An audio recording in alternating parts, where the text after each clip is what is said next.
Recently, I've been reading Henry David Thoreau's book, A Week on the Concord and Merrimack Rivers.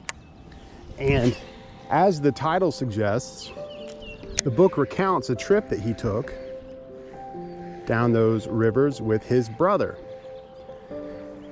And one quote from that book has really stuck with me over the past few days.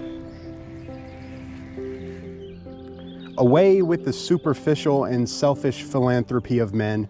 Who knows what admirable virtue of fishes may be below the low water mark, bearing up against a hard destiny, not admired by that fellow creature who alone can appreciate it, who hears the fishes when they cry. Now, Thoreau was lamenting industry's impact on migratory fish even in the 1830s. He laments in his book, "Poor Shad, where is thy redress? When nature gave thee instinct, gave she thee the heart to bear thy fate." You see, these shad were being hindered in their migrations upstream by these man-made dams. And from an ecological standpoint, I don't have a good answer for Thoreau. I think very few of us hear the fish when they cry. We have since demolished our once bustling highways for these migratory fish.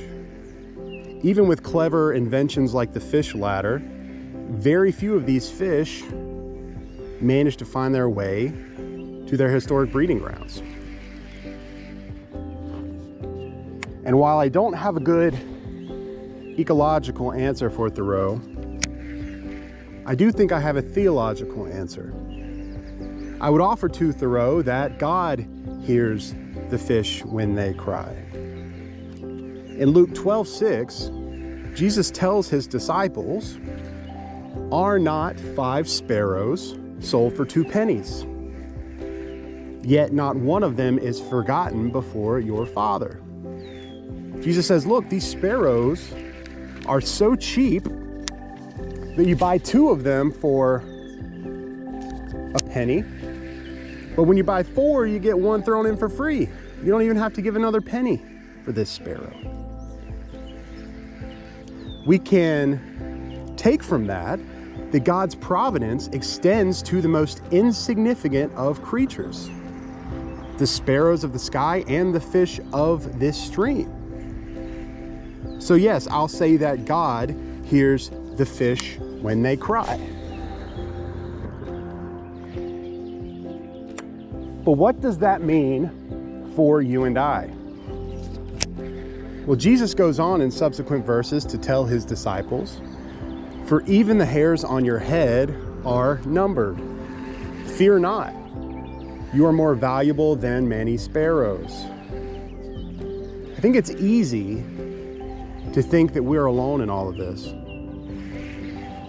that there's no real meaning to any of this, and that we're floating around aimlessly on this marble that we call Earth.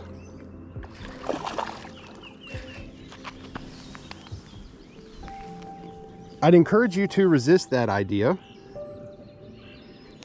I'd encourage you to resist the idea that we are alone in all of this, because God hears the fish when they cry, and he hears you too.